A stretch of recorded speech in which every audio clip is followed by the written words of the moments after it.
another episode of Rolling with Emma. Today I wanted to talk to you about the illusion of space and time.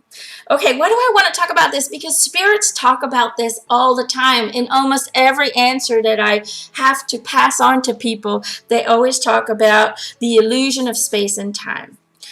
And they talk about how our linear timeline is just a human creation and that our events just don't happen one after another.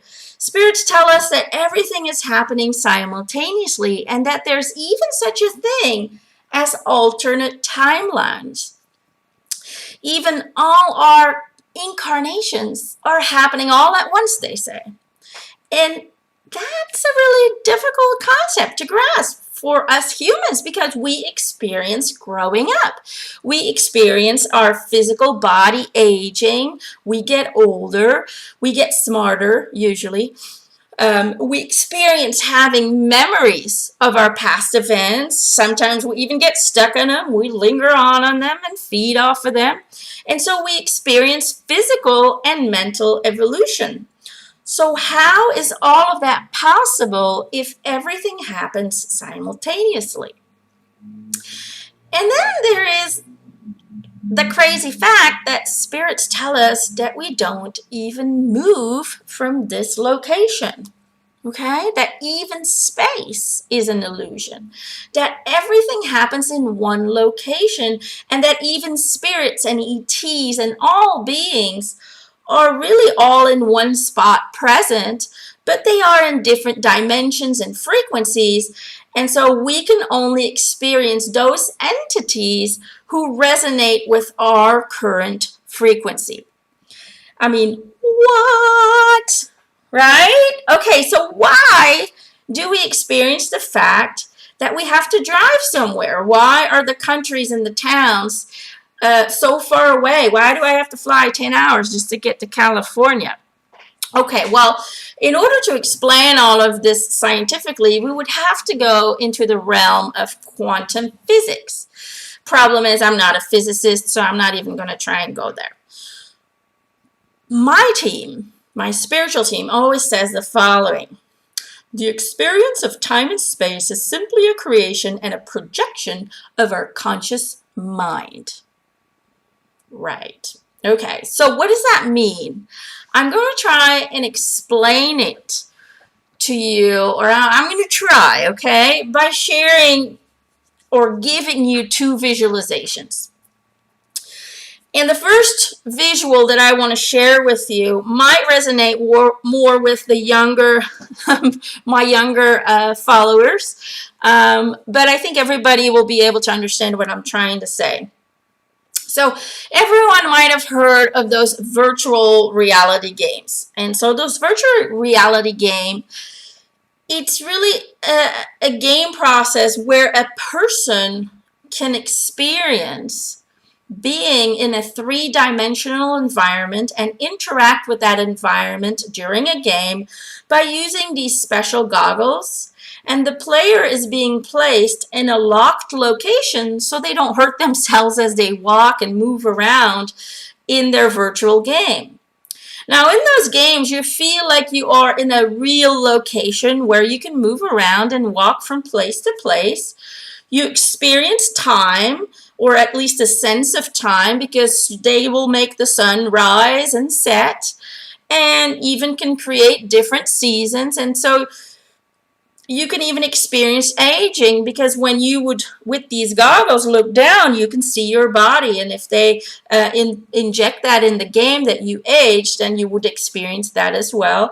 You would experience sound and even communicate and talk to other players who are in the same game. Now, imagine that the one playing is wearing a suit that can create the physical touch experience as well.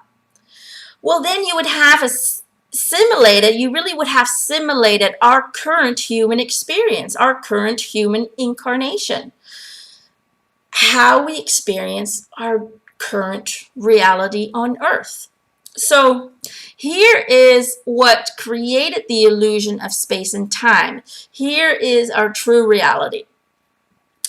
Our higher self experiences itself through our consciousness. And our consciousness functions very similar to those virtual reality goggles. Our conscious mind, let me see if I can explain this right. Our conscious mind creates an energetically etheric hologram that recreates its current moment every minute of every day. And so every moment we experience is a new creation within that hologram. So when we think time passes by, for example, it is just a holographic projection that changes. When we, for example, see the sun set, it is just picture, picture, picture, picture, and it's just a creation within that hologram. For example, if we believe that we're driving to work, then we don't really experience a real distance, because those people who are playing those games are staying in one location, but they will experience driving in a car because those goggles are creating that. And so that's what our consciousness recreates as well. It recreates moment after moment after moment the illusion of motion, and it just adjusts itself every moment by placing new snapshots of locations in our virtual reality. So even if we believe that our body is aging, because we are born and raised with the idea that bodies age, that's a human thing, that our bodies get older, they eventually get to a point where they die. It is part of our reality, and because we believe it, then our conscious mind, our consciousness creates that reality. It's that virtual reality that we have control over. That's the only difference between the game and you, is the game is already pre-made by somebody else. Your game, your life is created by your mind, your thoughts, your feelings, and your desires, by what you believe is law, by the universal laws, and by your own created laws, by man-created laws, because we are raised and brainwashed into a way to become a human being.